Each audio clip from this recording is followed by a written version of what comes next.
We've got this communist leftist regime, which we've had. It's been building and growing and culminating and evolving into this more insidious entity over the course of the last 50, 60, 70 years, basically starting with the Red Scare, going all the way through to today.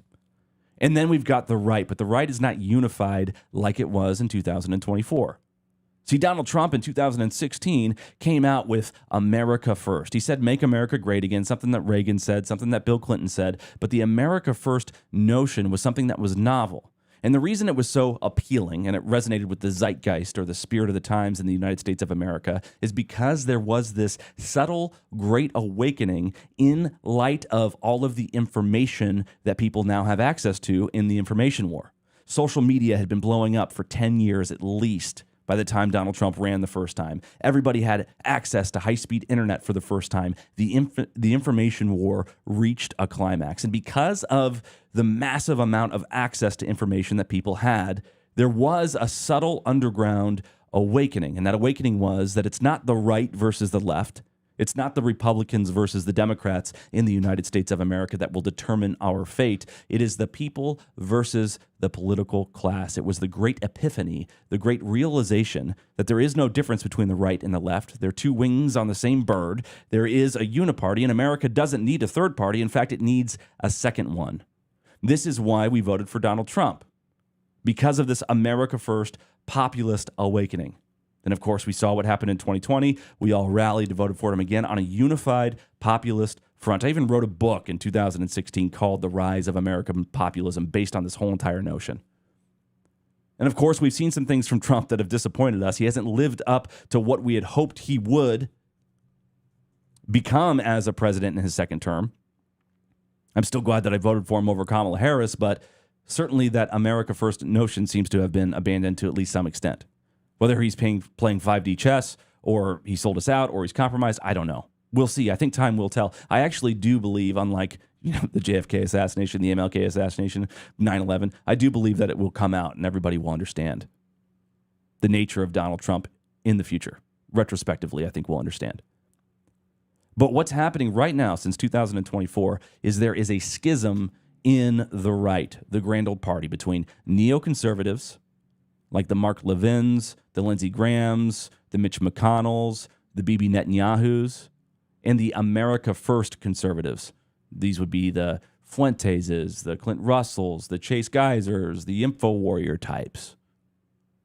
And this schism presents vulnerability, obviously, because if we're divided, then we're more vulnerable to overthrow by the left, certainly in 2028. That is a vulnerability that we face here in the United States of America. But there's also tremendous opportunity because,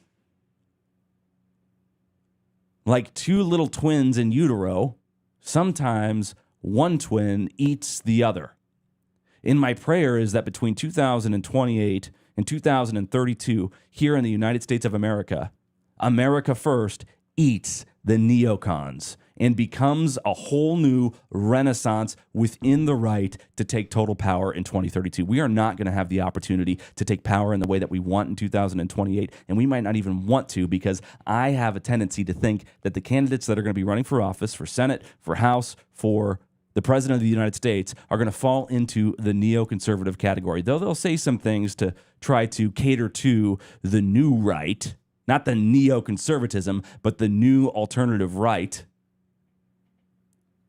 But it's not going to be until 2032 that we actually truly have massive success among candidates in the America First movement to overthrow this neoconservative movement. So this is why I bring up TPUSA and Erika Kirk so much. This is why I'm obsessed. This is why I'm writing a book called The Real Erika Kirk, where I'm going to accurately, with receipts, do everything I can to take apart the system that is Turning Point USA. Charlie Kirk was a very heroic man. I didn't agree with him oftentimes. He was brave, he was noble, he was naive, and he was true. He was a Boy Scout.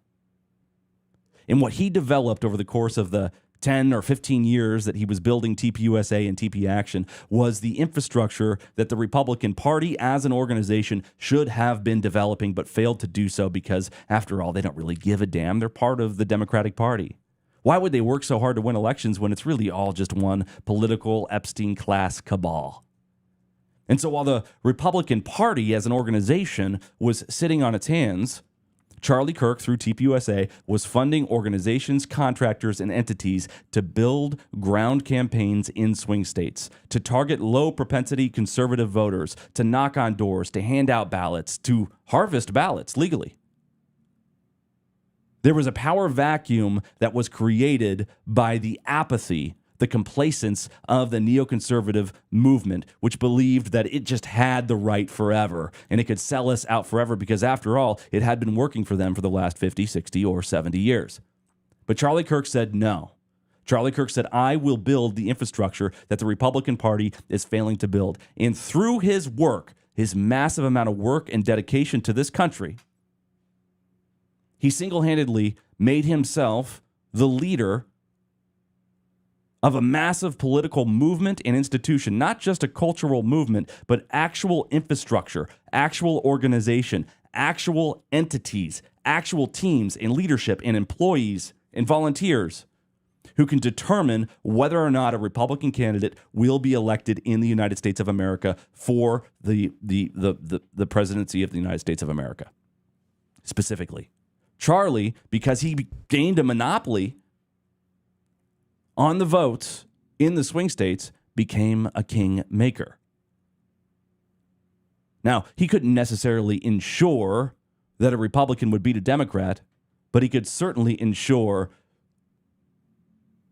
that a Republican wouldn't win if he wasn't enthusiastic or didn't endorse one. This is a massive vulnerability. The GOP establishment hated this. The deep state hated this. Israel hated this, certainly since he was pivoting away from his prior Zionist positions. These are all incentives and motives that could have contributed to his assassination. It's perhaps true, the official narrative, that Tyler Robinson killed him because, I don't know, he was mentally ill and upset with Charlie's rhetoric pertaining to the transgender issue, the TQ, the transgender question. But he made himself a kingmaker. And now that he's gone, with Erika Kirk as the CEO of Turning Point USA, with a neoconservative right falling on their knees and worshiping her as if she's Pharaoh, as if she's Cleopatra, as if she's some goddess who descended from the heavens, as if she's Helen of Troy, more likely.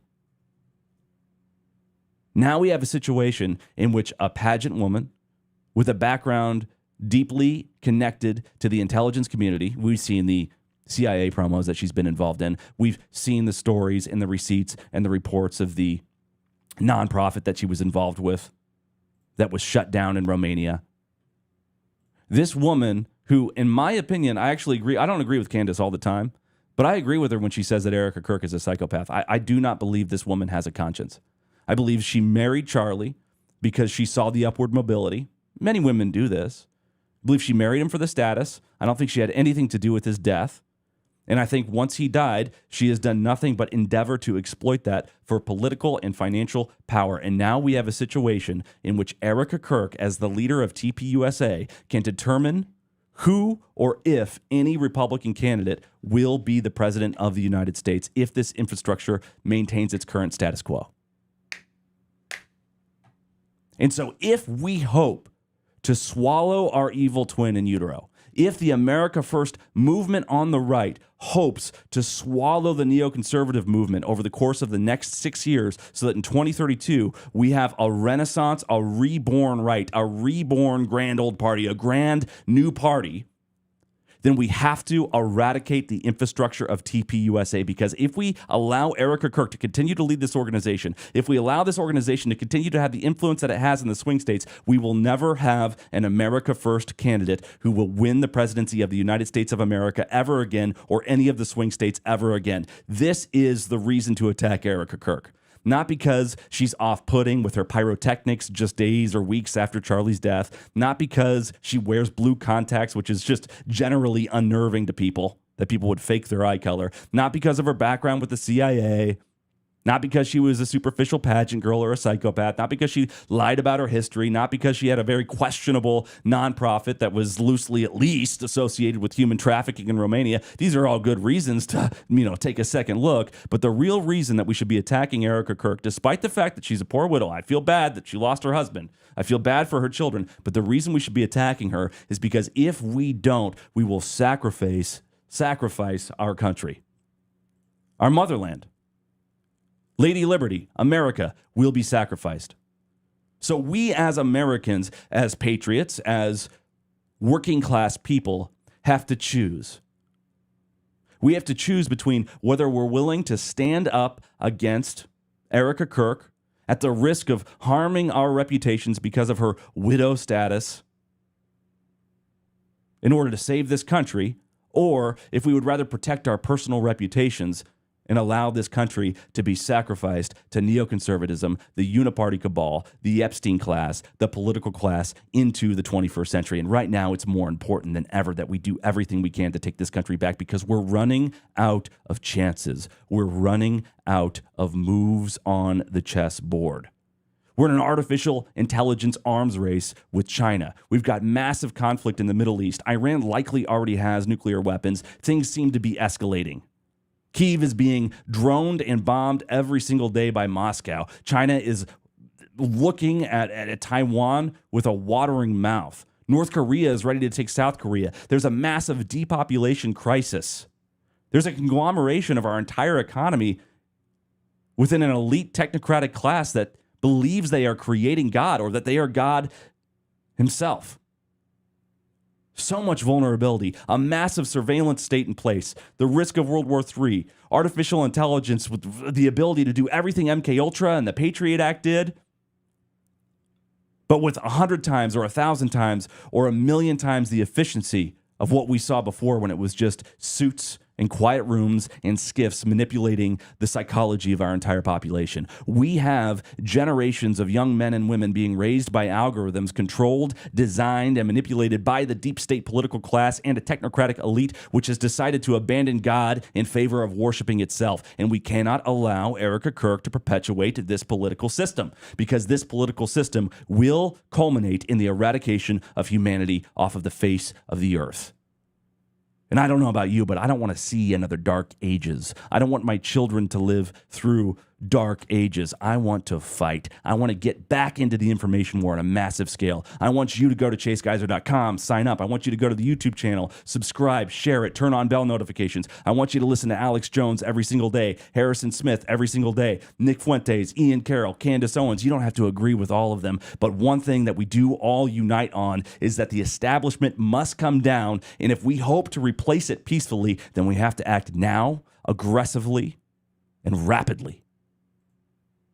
That's the only reason I'm doing this show and grinding out 10 subscribers here, 20 subscribers there with Bach Monday, Wednesday, and Friday instead of being with my family. And eventually it will be 5 nights a week. And we've got massive developments happening on this network. But we are at a massive precipice. And I know that every political fatigue. We're all tired of the BS. We thought Trump was going to be America's Messiah. He didn't live up to it.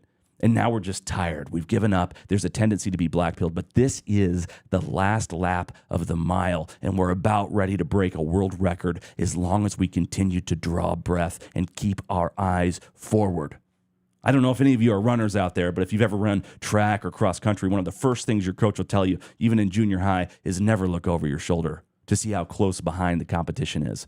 I can tell you right now, the neoconservative TPUSA bullshit movement is right behind us. And all we have to do is keep our eyes on the ball and move forward as rapidly, aggressively as possible.